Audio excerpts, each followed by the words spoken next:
Hello dear student, welcome back. I am Naseeb Nawad with new video. पिछले lecture में हमने सीखा प्रपोर्शन के बारे में कि प्रपोर्शन क्या चीज़ होती है, इनकी डेली लाइफ एप्लीकेशन, इसको हम कहाँ पे यूज़ करते हैं। इसके बाद हमने इसके टाइप, जो फर्स्ट है डायरेक्ट प्रपोर्शन, इसके बारे में हमने सीखा कि डायरेक्ट प्रपोर्शन क्या चीज़ होती है, डेली लाइफ में हम इसको कहाँ पे यूज़ करते हैं। तो आई होप इसमें कोई कंफ्यूजन नहीं होगी, फिर भी कोई मसला है तो फिर आप कमेंट सेक्शन में हमें बता सकते हैं। अच्छा, तो अब आते हैं डियर स्टूडेंट्स इसके सेकंड टाइप्स, जिसको हम कहते हैं इनवर्स प्रपोर्शन। इनवर्स प्रपोर्शन के ऊपर कि इनवर्स प्रपोर्शन क्या चीज़ होती है। फॉर एग्जांपल, हमारे पास दो क्वांटिटीज़ हैं।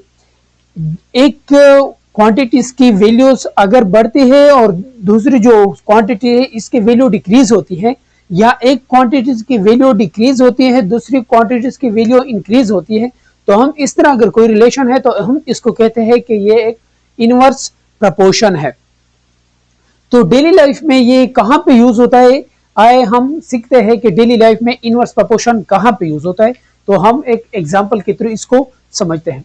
अच्छा, इसके ऊपर एग्जाम्पल है, एग्जाम्पल नंबर 1, जो ज्यादातर टेस्ट में भी आ सकते हैं। ये जो क्वेश्चन है या एग्जाम्पल है, ये ज्यादातर जो टेस्ट है इसमें एमसीक्यूज फॉर्म में भी आता है, और जो 9th 10th या CPMS में ये क्वेश्चन बहुत ज्यादा दफा रिपीट हुआ है। आप इसको सॉल्व करते हैं।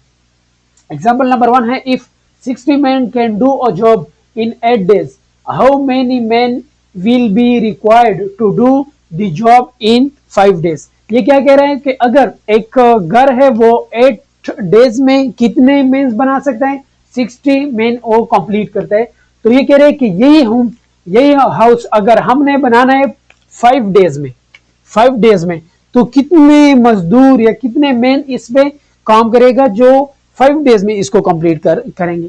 तो जाहिर बात है, अगर हम यहाँ पे दिन कम हो गए तो इसके लिए मजदूर ज्यादा लगेंगे। तो इसी वजह से हम इस तरह प्रपोर्शन कहते हैं कि ये इनवर्स प्रपोर्शन है। तो आपने इनवर्स प्रपोर्शन में क्या करना है, सेम जिस तरह हमने डायरेक्ट प्रपोर्शन को समझा कि यहाँ पे जो रिलेशन है वो कौन सी चीज के, एक मेंस जो मजदूर है इनके दरमियान, और एक यहाँ पे डेज, तो मेंस और डेज के दरमियान यहाँ पे रिलेशन है। तो हम क्या करेंगे, जो गिवन से वो लेफ्ट साइड पे लिखते हैं, जो रिक्वायर्ड है वो राइट साइड पे लिखते हैं। यहाँ पे मेंस की बात हो रही है कि कितने मेंस चाहिए जो ये काम को 5 दिन में खत्म करें। तो हम क्या करेंगे, यहाँ पे डेज गिवन है और मेन क्या है, रिक्वायर्ड है। तो जो रिक्वायर्ड है इसको हम आसानी के लिए लेफ्ट साइड पे लिखते हैं। अच्छा, ये कह रहे हैं कि अगर ये एक काम है वो 8 डेज में कंप्लीट करता है, कितने बंदे, 60 बंदे एक काम को 8 डेज में कंप्लीट कर सकता है। तो ये कह रहे हैं कि अगर मुझे यही काम, ये जो काम जारी है इसको मैंने अगर 5 डेज के अंदर कंप्लीट करना है तो कितने बंदों की जरूरत है। जाहिर बात है, यहाँ पे अगर 60 मैन 8 डेज में कंप्लीट कर सकता है, तो अगर 5 डेज में रिक्वायर्ड है ये, तो हमने बंदों को बढ़ाना है। यहाँ पे एक क्वांटिटी कम हो गई तो दूसरी यहाँ पे मेंस ज्यादा रिक्वायर्ड होंगे। तो अगर इस तरह सिचुएशन है तो हम इसको कहते हैं कि ये इनवर्स प्रपोर्शन है।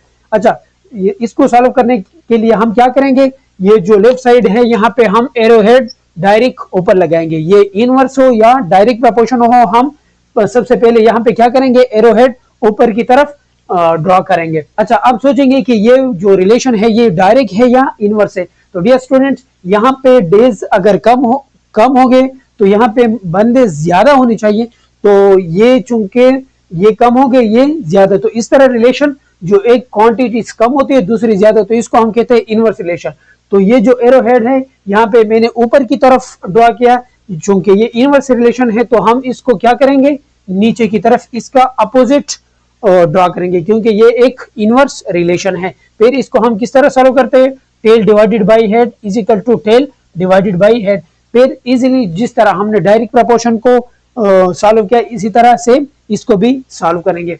अच्छा, यहाँ पे क्या जाएगा, सबसे पहले यहाँ पे tail divided by head mean 5 divided by 8, 5 divided by 8 is equal to tail divided by head mean 60 divided by x। तो इसको हम सॉल्व करेंगे। तो इस तरह जो इक्वेशन है इसको हम किस तरह सॉल्व करते हैं, बाई क्रॉस मल्टीप्लीकेशन। यहाँ पे क्रॉस मल्टीप्लीकेशन हम लगाते हैं। तो यहाँ पे क्या हो जाएगा, 5x हो जाएगा is equal to 8 multiply by 60। तो ये इस तरह हो जाएगा। अच्छा, हमने मेन को फाइंड करना है कि कितने आदमी दरकार है इस काम को 5 दिन के अंदर कंप्लीट करने में। तो हम क्या करेंगे, x की वैल्यू चूंकि हम फाइंड करते हैं तो x को इधर जोड़ते हैं और 5 यहाँ पे चूंकि मल्टीप्लाई है वहां पे जाएगा तो क्या हो जाएगा, डिवाइड हो जाएगा 5। तो ये क्या हो जाएगा, 1 टाइम 5 5 और 1 टाइम 5 5, 1 बच गया, 1 यहाँ पे आ गया, 10 आ गया। तो 10 को हम 2 टाइम 5 इज इक्वल टू 10। तो यहाँ पे क्या आ जाएगा, 8 मल्टीप्लाई बाई 12। तो इसको जब हम मल्टीप्लाई करते हैं 2 टाइम 8 इज इक्वल टू 16 और 1 टाइम 8 और 1 9। It mean x is equal to 96। तो 96 यहाँ पे क्या शो करता है, मेन x की वैल्यू यहाँ पे क्या शो कर रहा है, मेंस को। तो इट्स मीन के यहाँ पे 96 मेन हमें रिक्वायर्ड है इस काम को कंप्लीट करने के लिए। फिर देखिए यहाँ पे हमें क्या गिवन था कि एक काम को 60 मेन 8 डेज में कंप्लीट कर सकता है। तो यही काम अगर मैंने चाह के 5 दिन के अंदर कंप्लीट करना है तो इसके लिए कितने मजदूर की जरूरत है, तो वो हमने फाइंड आउट कर दिया। इसके लिए क्या है, मींस 96 मींस यहाँ से हमने क्या करना है, 36 और मजदूर को हमने इस काम के लिए बुलाना है ताकि ये काम 5 डेज के अंदर कंप्लीट हो जाए। तो यहाँ पे चूंकि दिन कम हो गए और मजदूर ज्यादा हो गए, मींस 60 से 96 तक चल गए। तो इट्स मीन कि ये एक वैल्यू कम हो गई, दूसरी वैल्यू ज्यादा हो गई। तो इस तरह का रिलेशन है तो हम इसको कहते हैं इनवर्स रिलेशन। Thank you.